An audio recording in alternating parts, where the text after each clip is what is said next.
दोस्तों, क्या आपको लगता है कि अंधेरे में किया गया कोई गलत काम या भीड़ में की गई कोई छोटी सी नेक कोशिश दुनिया भूल जाएगी?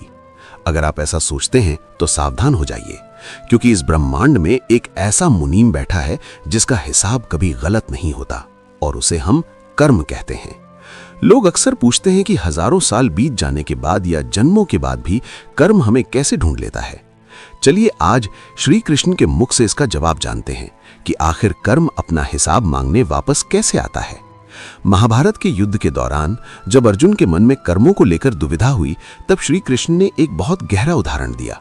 माधव ने कहा, हे पार्थ, जैसे हजारों गायों के झुंड में भी एक छोटा सा बछड़ा अपनी मां को ढूंढ ही लेता है और सीधा उसी के पास जाकर दूध पीता है, ठीक उसी प्रकार इंसान द्वारा किया गया कर्म, चाहे वो अच्छा हो या बुरा, लाखों करोड़ों की भीड़ में भी अपने कर्ता यानी उसे करने वाले इंसान को ढूंढ ही लेता है। कर्म को किसी के पति की जरूरत नहीं होती, उसे बस इंसान की ऊर्जा पहचाननी आती है।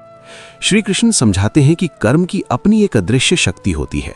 आप चाहे 7 पर्दों के पीछे छुपकर पाप करें या हिमालय की गुफा में बैठकर पुण्य, आपका कर्म आपके पीछे पीछे साई की तरह चलता है। वो बस सही समय और सही परिस्थिति का इंतजार करता है। जब फल पक जाता है तो वो ठीक उसी इंसान की झोली में गिरता है जिसने उसका बीज बोया था।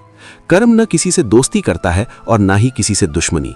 वो बस एक दर्पण है जो आपको वही दिखाता है जो आपने उसे दिखाया है।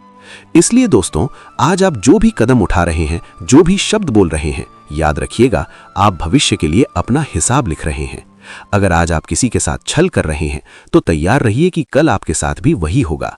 और अगर आज आप निस्वार्थ भाव से किसी की मदद कर रहे हैं तो ईश्वर स्वयं आपका हिसाब चुकाने आएंगे। ये दुनिया एक गोल पहिया है, यहां से आप जो भेजेंगे वही लौटकर आपके पास आएगा। इसीलिए नेक बनिए और श्रेष्ठ कर्म कीजिए। जय श्री कृष्णा।